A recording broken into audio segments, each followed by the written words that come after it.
Hi friends, તમારે income ટેક્સનો report જોઈએ છે કે કોઈ પણ પ્રકારનો રિપોર્ટ જોઈએ છે તો આપણી એપની અંદર આ જમણી બાજુ ઉપર આવેલી 3 આડી લીટી ઉપર તમે ક્લિક કરો. ક્લિક કર્યા બાદ તમે જોશો કે નીચે ડાબી બાજુ નીચે રિપોર્ટ લખેલું છે. એ રિપોર્ટ પર તમે ક્લિક કરશો ત્યાં આગળ તમને 3 વર્ષ પહેલાં દેખાશે, 24-25, 23-24, 22-23. એમાં તમે સૌપ્રથમ જોશો તો ઉપર રહેશે ઇન્કમ ટેક્સ રિપોર્ટ. તો તમે યર સિલેક્ટ કરો.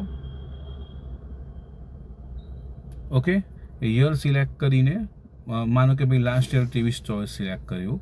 હવે તમારી પાસે ઘણા બધા રિપોર્ટોના પ્રકાર છે. Income tax, long term short term report, financial year wise transaction, folio summary, detail રિપોર્ટની અંદર તમે તમારી બધી જ વિગતો જોઈ શકો છો. બેંક એકાઉન્ટ ડિટેલ છે, નોમિની છે. પછી એક લાસ્ટ રિપોર્ટ છે એલિજિબલ ફોર રિડમ્પશન. તમે કયા ફંડ ઉચકી શકો છો તેનો પણ રિપોર્ટ છે. હવે રિપોર્ટ માટે પણ 3 ઓપ્શન છે. એક તો તમે પહેલું ઓપ્શન છે તે ડાયરેક્ટ શેરિંગ છે.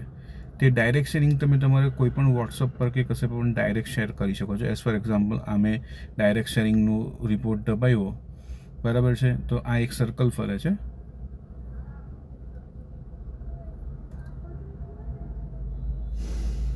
ઓકે, આ વોટ્સઅપ ખુલી ગયું.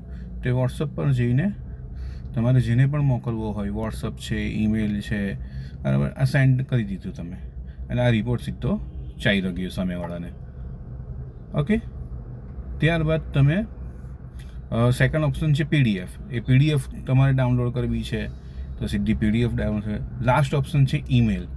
તો તમે જો ઈમેલનું બટન દબાવશો તો એ રિપોર્ટ તમારા રજિસ્ટર મેલ ઉપર, અહીંયા આગળ જે મ્યુચ્યુઅલ ફંડમાં તમારો રજિસ્ટર મેલ છે તેના પર ડાયરેક્ટ અમારા કંપનીના મેલ ઉપરથી એ મેલ ચાલી જશે અને ત્યાંથી તમે એને એક્સેસ કરી શકશો.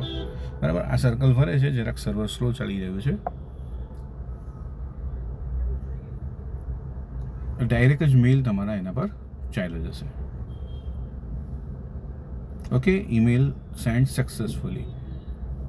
Thank you so much.